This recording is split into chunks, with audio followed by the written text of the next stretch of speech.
Redditors. What's the worst thing you've eaten out of politeness? A girl I dated was trying to impress me, so she tried to make green curry. She added too much curry paste and we both sat there sweating and crying.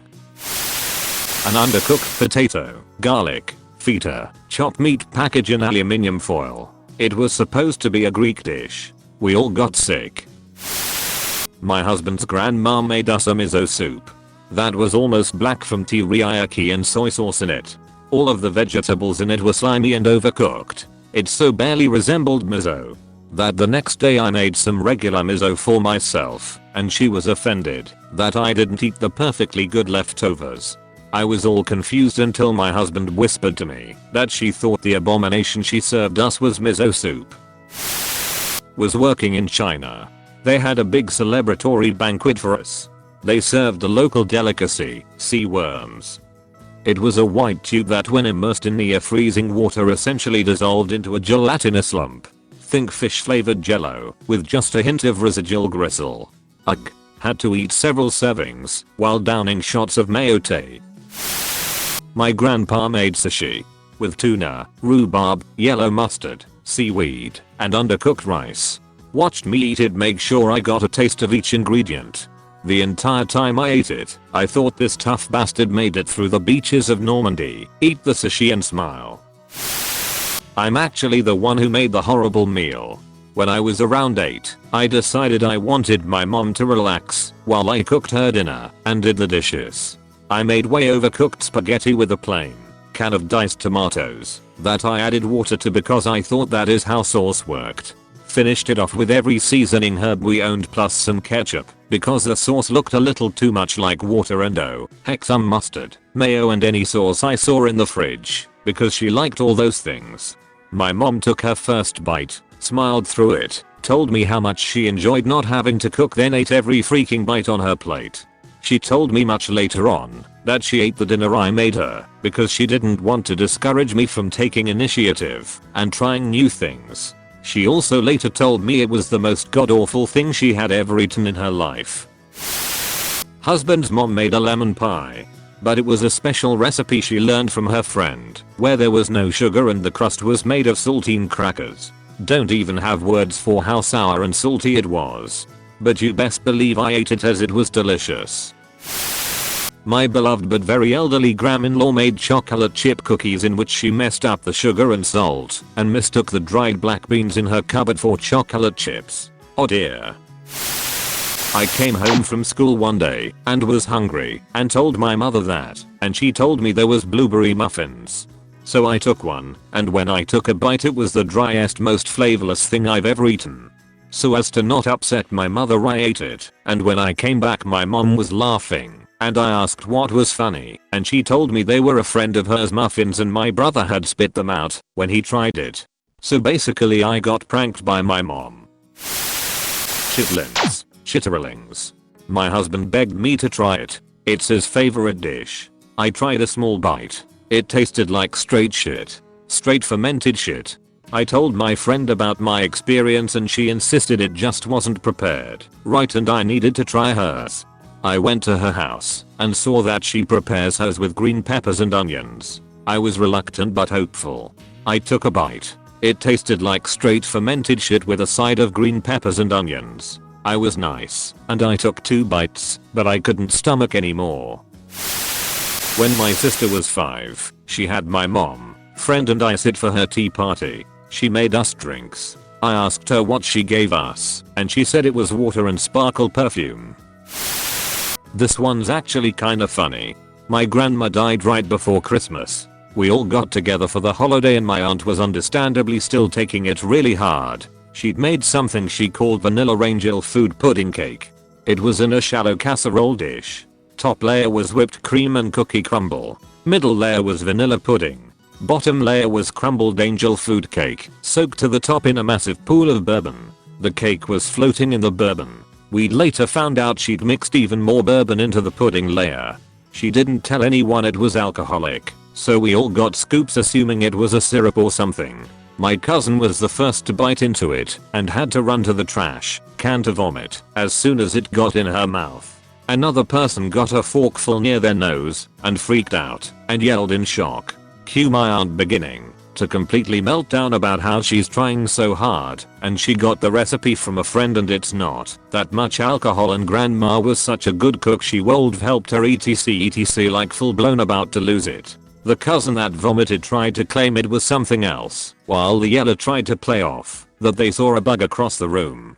Everyone else was sufficiently guilted into eating at least some of what they'd scooped onto their plates. That shit was physically painful to eat. Everything burned. Looking around the table you would have thought we were all downing spoonfuls of wasabi. I was 19, but I guess my parents were more worried about my aunt than me getting underage sloshed on pudding.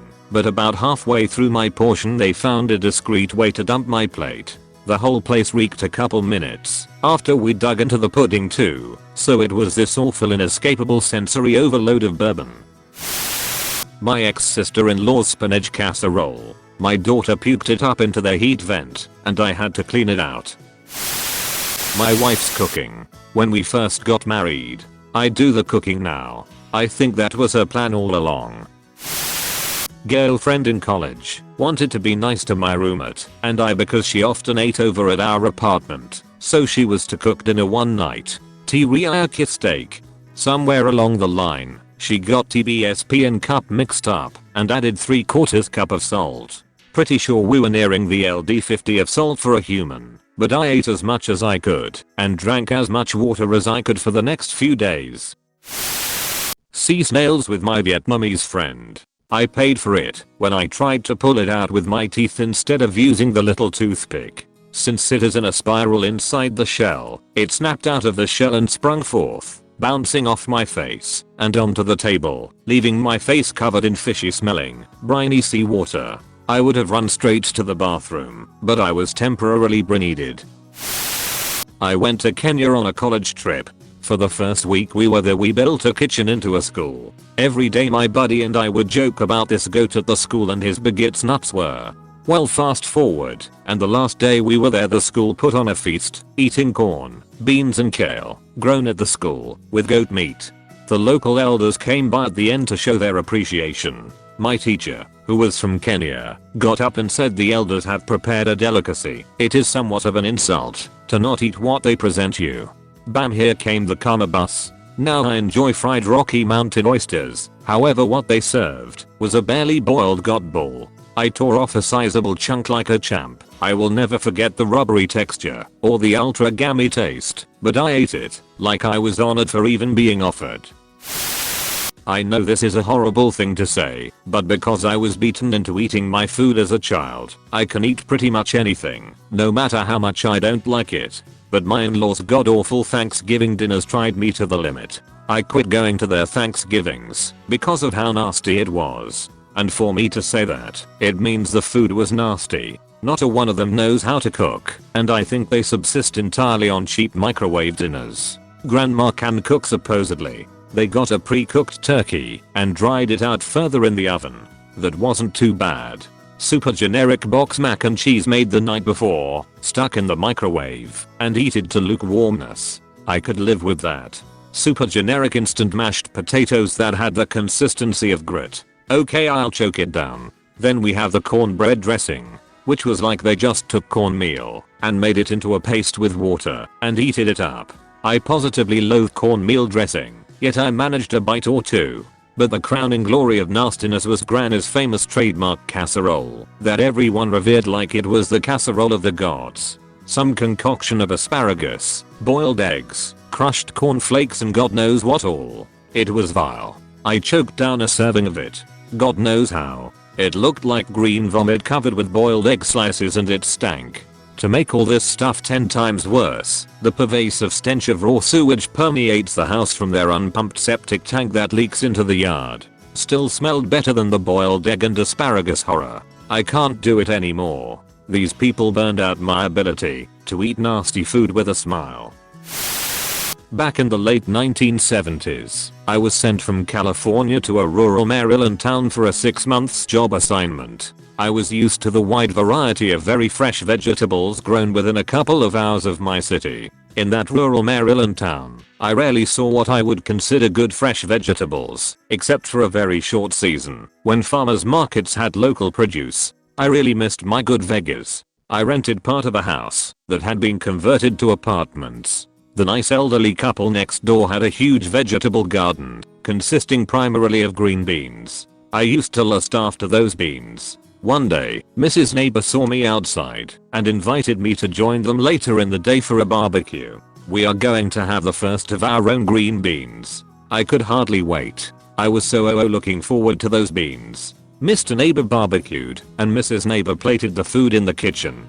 With great pride, she handed me a plate containing an incinerated steak and a bunch of gray tubes. We like our green beans best after they've been canned. Yep. She had home canned the green beans, then cooked them, southern style, for an hour or so with a chunk of ham. I looked at my plate. I looked over at all those crisp, vibrant beans still on the plants. I looked back at my plate. I never knew I possessed such good acting ability.